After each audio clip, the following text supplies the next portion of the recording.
Assalamualaikum warahmatullahi wabarakatuh. Di video kali ini Ibu akan menjelaskan tentang jawaban latihan yang telah diberikan ya. Oke, yang pertama itu tentukan akar-akar persamaan kuadrat dari persamaan x kuadrat min 6x sama dengan 16. Oke, di sini bisa dengan cara faktorisasi, melengkapkan bentuk kuadrat sempurna atau rumus ABC. Kita pertama misalkan dengan cara faktorisasi. Oke, dengan cara faktorisasi ini berarti kita tuliskan dulu persamaan kuadratnya, yaitu x kuadrat dikurang 6x sama dengan 16. Ini 16-nya kita pindah ruaskan dulu ke kiri, menjadi x kuadrat dikurang 6x dikurang 16 sama dengan 0. Ini kita faktorkan. Ketika ini x kuadrat ya, tidak ada bilangannya, tidak ada koefisiennya, artinya dia x dengan x, karena x dikali x hasilnya x kuadrat. Oke, di sini ya jangan lupa sama dengan 0. Lalu kita cari nih, negatif 16 itu berapa kali berapa? Itu kan bisa 8 dikali 2 atau 4 kali 4, dengan salah satunya bilangan negatif. Berarti kita cari yang jika dijumlahkan hasilnya negatif 6. Berarti ketika dijumlahkan negatif 8 ditambah 2 itu hasilnya negatif 6. Berarti kita pakai yang ini, negatif 8 dan positif 2. Sehingga kita akan peroleh x dikurang 8 sama dengan 0 atau x ditambah 2 sama dengan 0. Sehingga diperoleh x sama dengan 8 atau x sama dengan negatif 2. Jadi positif ini pindah ruas ya jadi negatif. Negatif pindah ruas jadi positif, sehingga bisa kita tuliskan ini adalah x1, ini adalah x2, atau boleh ini x2, yang ini x1. Itu cara faktorisasi. Sekarang cara kuadrat sempurna. Cara kuadrat sempurna ini, kita tadi persamaannya apa? X kuadrat. Oke, persamaannya adalah x kuadrat dikurang 6x sama dengan 16. Kalau ini tidak perlu dipindah ruaskan.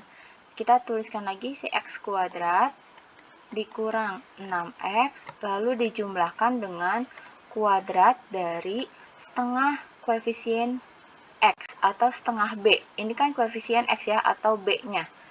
Jadi kalau ini adalah setengah dari koefisien x.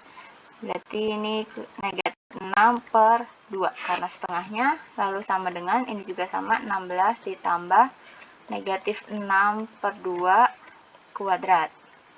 Ini kita tuliskan x kuadrat dikurang 6x ditambah, ini kan bisa dibagi ya, negatif 6 bagi 2 adalah negatif 3 pangkat 2 sama dengan 16 ditambah negatif 3 pangkat 2. Ini kita tuliskan untuk bentuk kuadrat sempurnanya adalah x ini kita tulis x, negatif 3 ini kita tulis negatif 3. Lalu kuadrat sama dengan 16 ditambah negatif 3 pangkat 2 adalah 9. Sehingga ini x dikurang 3 pangkat 2 sama dengan 16 tambah 9 berapa? 16 tambah 9 adalah 25. Oke, ini jangan terlalu bawah. Ini adalah 25.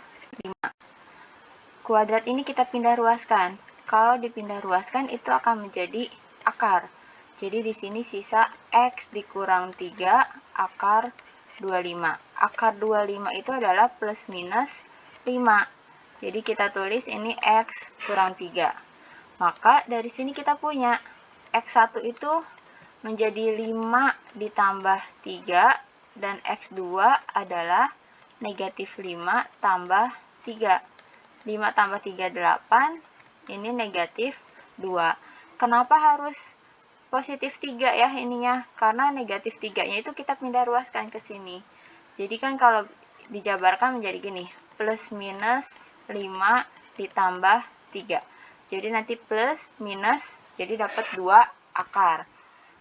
Oke, itu cara kedua. Kita cara rumus ABC-nya. Oke, rumus ABC. rumus ABC dari X kuadrat min 6X sama dengan 16. Ini kita pindah ruaskan dulu seperti cara faktorisasi menjadi X kuadrat min 6X dikurang 16 sama dengan 0. Di sini kita punya A-nya 1 ya, B-nya adalah negatif 6, C-nya adalah negatif 16. Kita masukkan ke rumus ABC-nya yaitu X1 2 sama dengan negatif B plus minus akar B kuadrat min 4AC per 2A. Kita gunakan rumus ABC-nya. Udah diperoleh A-nya berapa, B-nya berapa, dan C-nya berapa. Berarti sama dengan per negatif B. Berarti negatif B-nya adalah negatif 6. Plus minus akar negatif 6 dikuadratkan dikurang 4. A-nya berapa? 1. C-nya adalah negatif 16. Oke, ini 2 dikali 1 sama dengan per negatif dikali negatif artinya dia positif plus minus akar negatif 6 pangkat 2 adalah 36. Negatif kali negatif. Oke, negatif kali negatif artinya dia positif. 4 kali 16 adalah 64. Ini 4. 2 kali 1, 2. Berarti ini 6 plus minus akar 36 tambah 64. 100 per 2. Akar 100 berapa? 6 plus minus 10 per 2. Artinya ketika dijabarkan menjadi X1 dan X2, X1-nya kita punya 6 ditambah 10 per 2 atau 16 dibagi 2 sama dengan 8. X2-nya adalah 6.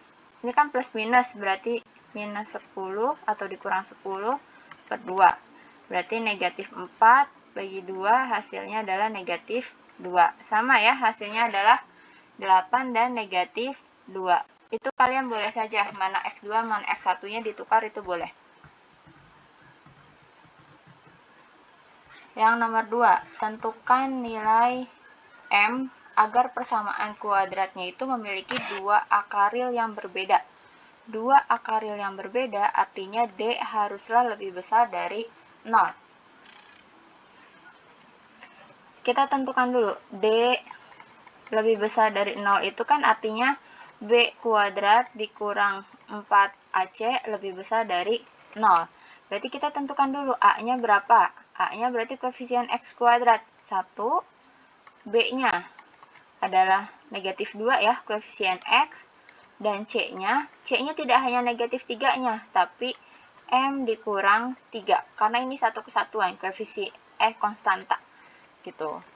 Nah, ini berarti B kuadrat berarti negatif 2 pangkat 2 dikurang 4, A-nya 1, C-nya adalah M dikurang 3, lebih besar 0. Ini 4 dikurang 4 dikali M dikurang 3 lebih besar 0. 4 ini bisa kita pindah ruaskan ke sini ya, menjadi negatif 4 M dikurang 3 lebih besar, kok lebih besar 0? Lebih besar negatif 4, gitu. Oke, ini negatif 4-nya kita pindah ruaskan ke sini. Jadi kan pembagian ya. Ketika yang sebelah sininya negatif, nah itu berarti perkalian ya, ini perkalian, pindah ruas, maka tanda pun akan berubah. Ini negatif 4 yang ini, lalu dibagi negatif 4 yang sebelah kiri. Ini tetap M dikurang 3. Nah, ini berarti M dikurang 3 kurang dari min 4 dibagi min 4. Hasilnya 1. Maka M dikurang 1. Negatif 3-nya pindah ruas, jadi positif 3. Kenapa yang ini tidak berganti tanda? Karena ini adalah penjumlahan atau pengurangan. Jadi ketika pindah ruas, tanda tidak berubah. Tapi ketika perkalian dan ininya negatif, maka tanda itu akan berubah. Sehingga nanti kita peroleh M kurang dari 4. Jadi itu jawabannya. Untuk yang nomor 3-nya, nomor 3-nya pertanyaannya adalah persamaan kuadrat berikut mempunyai akar-akar M dan N. Jika 1/M ditambah 1/N sama dengan 5, tentukan nilai P-nya. Kalau seperti ini, berarti kita cari dulu nih, pakai rumus jumlah dan hasil kali. Akar-akarnya adalah M dan N, berarti kita punya M ditambah N sama dengan negatif B per A, sedangkan M dikali N sama dengan C per A. Sama seperti tadi, kita tentukan dulu A-nya berapa. A-nya 1, B-nya adalah P dikurang 12, dan C-nya adalah P. Ini C, ini B, ini B, ini C, dan koefisien di sini adalah A. Gitu. Berarti negatif B-nya adalah P dikurang 12 per A-nya 1, artinya P-nya atau M plus N-nya adalah negatif P min 12. Sama dengan, ini kalian bisa kalikan, negatif P ditambah 12. C-nya berapa? C-nya adalah P per 1, artinya M dikali N adalah P. Tentukan nilai P jika diketahui ini.